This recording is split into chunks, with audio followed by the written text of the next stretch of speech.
जय जगन्नाथ नमस्कार। आज बहुत दिन पर पखाल खाया को इच्छा है तो मुझे भाविली कौन करी किसी तो पाइलानी फ्रिज देखिली कौन कौन अच्छी जहाँ जहाँ अच्छी तो टिके आनिली भारी कहली जाऊँगी पखाल टे करके खाई नेबी तो खाई पखाल टे खाइले बहुत शांति लगे।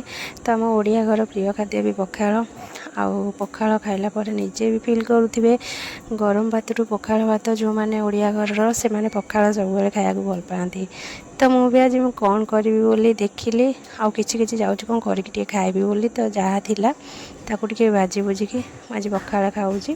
तो दही पखाल टे करदेली आउ लेट भी बहुत है तथे भी भेंडी टिके नाकू छोट छोट करके भाजी देली कहीं झीर भी भेंडी टिके पसंद थिला आउ जह्नी भी टिके भाजी देउची पखाल सांगे टे जह्नी भजाटा को गरम गरम सांगे सांगे करेंगे आउ काढ़ी सांगे सांगे खाइबे तो बहुत ही भल लगे।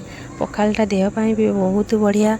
तो पखाल सब बेले भी देखुवे जे खाऊे बहुत भल आगकाल लोक तो प्राय सब पखाल खाऊती। तो देखते मुझे दही पखाल करदे तो दही पखाल भी आप समस्ते भी जानते केमती पंचफुटण अदा लंका एक पकईकि तो मुझे ठीक सेमती करी आ दही पखाल ताकू करदे शांति लगे खाइबा को। यहाँ सज भात भी मुझे दही पखाल करुँचे तो पखाल भात तो मोर भी रेडी होगला आ भजा भजी जहाँ जमी कराया कथा करदेली बेसी किसी करेनि तो पखाल सांगे जहाँ भी खाइले शांति लगे।